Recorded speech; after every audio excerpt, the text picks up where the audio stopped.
Hello, humans. Apologies for the low quality. I'm running off of a backup phone compared to my usual, but stuff happens. Anyways, today I wanted to talk about this guy right here. This is the Buck 105 Pathfinder. This is not a new Pathfinder. This one here is actually the 1989 version. You can tell because of the makers, the year stamp right next to the Buck numbering right there. The V or downwards arrow shape is indicative of 1989. This is still a 420HC. It is with the older Bose Brothers heat treat. Paul Bose. Heat treat, not Bose Brothers. I don't know why I always think it's Bose Brothers. But the older Paul Bose heat treat from the time, which is a little more focused on toughness versus the more modern Buck heat treat, which likes to target edge retention above all else. So before I get into the knife proper, I am going to get the sheath out of the way. This is actually a really nice pouch style sheath. Good old belt loop. It does have a drainage hole at the bottom, along with thick stacked leather for the welt and general shaping.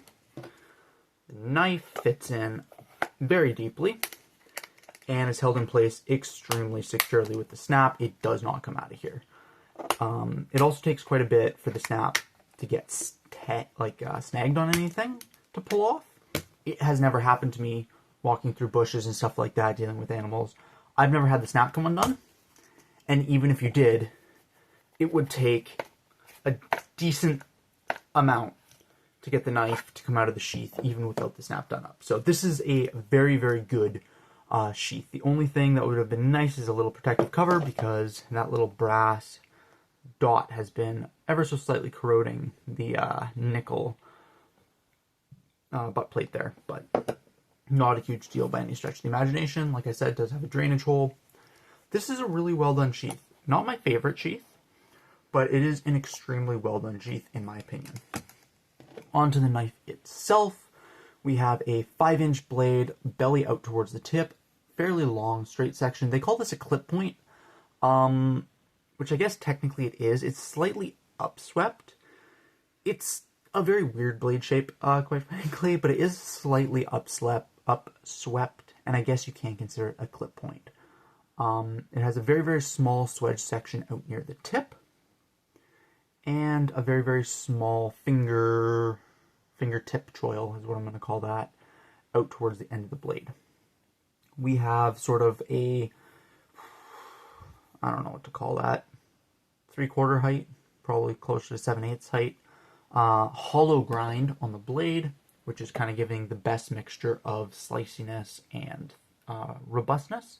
This is very, very much a hunting focused knife. A lot of the Buck classic knives are in sort of the fighting utility stylings, the Buck 119 being a prime example, very, very close to the Mark II fighter, but you also have the 120 General, which is a phenomenal Buck knife, all the way down to like the 102, I believe it is, Woodsman or something, which is a micro Buck 119 essentially. So they do come in multiple different sizes, but this right here is less of a fighting style knife and much more of an outdoorsman hunting style knife.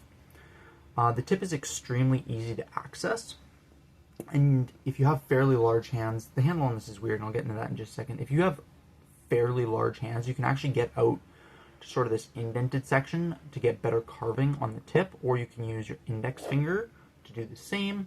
It is very maneuverable in a cut due to the mixture of having a fairly thin blade stock along with having a very inline point and not a particularly tall blade. You can actually get around your cuts very easily if you are using the tip or the belly, which makes this very good for skinning and that type of a task.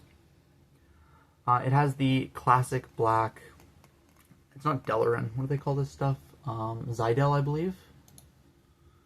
Yeah, it has the classic black, oh no, they call it phenolic, I don't know, black plastic. They have the classic black plastic handle along with these two sort of red, it looks like a pressed wood laminate embellishments for the crossguard and the butt. Overall, this is actually a fairly nice knife. but the handle to blade ratio is a little bit small, and it is very prescriptive. A lot of these older bucks have very squared off handles, which isn't necessarily a bad thing. I find it quite comfortable. Not brilliant in a pinch grip, but just for a hammer grip or even a grip kind of like this. But the 105 specifically has 2 of these finger groove sections that actually kind of limits how much play you have in your hand, making, if you have got hands, especially thicker index fingers, this ends up feeling a little bit squished towards the top. And it's not very long handle, especially for the blade, so you don't end up able to do some of the more handshake grips that are more common amongst sort of the knife fighting knives, the fighting utility series that Buck likes to do. But it is still quite comfortable and does a lot of wood carving tasks absolutely wonderfully. It does a lot of skinning tasks absolutely wonderfully. This is very much more designed for outdoors hunting scenarios versus the 119 and the fighting utility series. This little swedge section out at the top, I'm sure does something. It does make puncturing a little bit easier, and it is nice because this isn't necessarily the thinnest blade stock in the world. Let me double check how thick it is. But it's not necessarily the thickest blade stock in the world, but it's also not the thinnest. And it does not feature a distal taper. So having a bit of a swedge towards the tip is fairly important. It's about 115 thousandths. So it's not the thickest in the world, but it is definitely not the thinnest in the world either.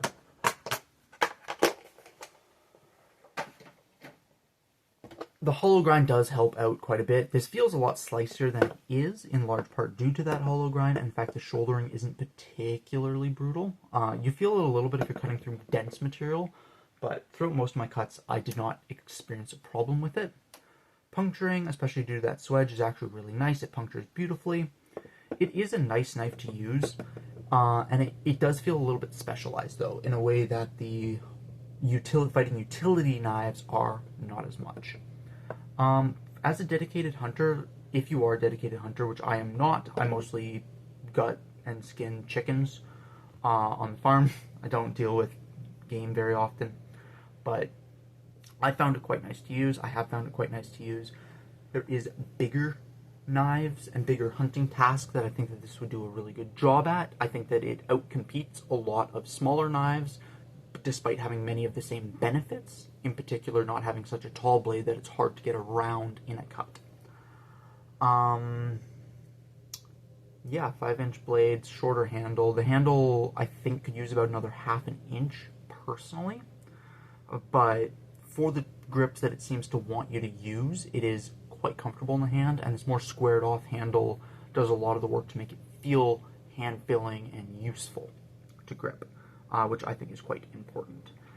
On to some quick size comparisons. Here we have it next to the Wee Banter and the Civivi Chevalier. Chevalier first, Wee Banter second. I just do these size comparisons for the sake of it.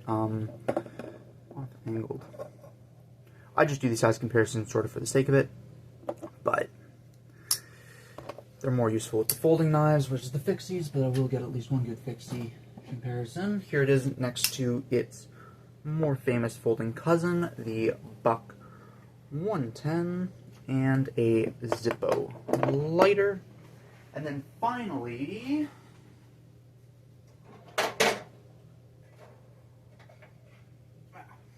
I did not grab my Moro before this, but finally, here it is next to the Morkniv Companion F. As you can see, despite having another inch in the blade, it's actually got a significantly shorter handle than the Morkniv Companion. Take for that what you will. And just in terms of like the handle thickness, the handle is quite a bit thicker on this particular model. I don't know if they've rounded them over further. I know a lot of the Buck knives have gotten more rounded in the handles with time. I do not know if this is the case for the 105, but this one here does have a very squared off handle that I find extremely comfortable. Yeah, in terms of recommendability, I love this blade shape. I love having a good flat section. I would have liked a little bit more belly, and I would like a little bit more of a sort of, what's it called? a pokier tip, really and truly. But overall, this did everything I wanted it to do very, very happily. It's very comfortable in the hand, in the grips that it's encouraging. Not so much on the food prep side. This is very, very much dedicated outdoors, wood carving, animal managing, that kind of a thing. And it's less all-arounder than the 19 series, but if you need a hunting knife, I genuinely believe that this is a better option than the Fighting Utility Knife series is. Series I? Series is. Yeah. That's kind of all I wanted to say about the knife itself. There is going to be a brief channel update now. I'm Canadian. And I've kind of pushed this off throughout the last month, trying to figure out what exactly I am going to do. I am going through a backlog of knives I've purchased previously. I like Buck Knives. Buck is a US-based company that produces about 70% of their products in the United States of America right now. And that is good for them. Domestic manufacturing is essential from an environmental standpoint, from a political standpoint, and from an economic standpoint within a nation. Domestic manufacturing is very important. Canada is not part of the US, will never be, and we will never submit to the US. As a result, I am no longer purchasing new knives manufactured in the United States of America. However, this is not new. This is a second-hand knife I purchased in an antique store over Christmas. I've had it for a while. As a result of that, I think it is very important for me to make a clear stance on how I'm going to be dealing with knives, especially new knife purchases, until the threat of an essentially trade war with the US ends. I will still be purchasing knives made outside of Canada. That is not a question. I will still be purchasing new knives made outside of Canada. However, they will not be from American companies. They will not be made in America. They will be made other places. Chinese manufacturing can be quite good. The floor's a lot lower, but the ceiling's on par with everybody else's. Taiwanese manufacturing has always been quite good. We have Swedish manufacturing in the knife space, really good. I actually like the Italian stuff. It's a little bit different. Their heat treatment standards are a bit different, which I think is interesting. There's Swiss-made knives that are very, very high quality. France makes knives that are very, very nice. There's a lot of different places that make really nice knives, including nice knives that are made in Canada. And as a result, I will not be purchasing new knives that are made in the United States. However, secondhand knives that I find at antique stores, I do still plan on picking up if they interest me. I probably won't be doing secondhand deals as much online for American knives. I haven't quite decided on that front, but in particular for knives, new purchases, fresh pickups, they're not going to be American anymore. Secondhand stuff, I will still buy American at times, but that's kind of where I'm sitting on that.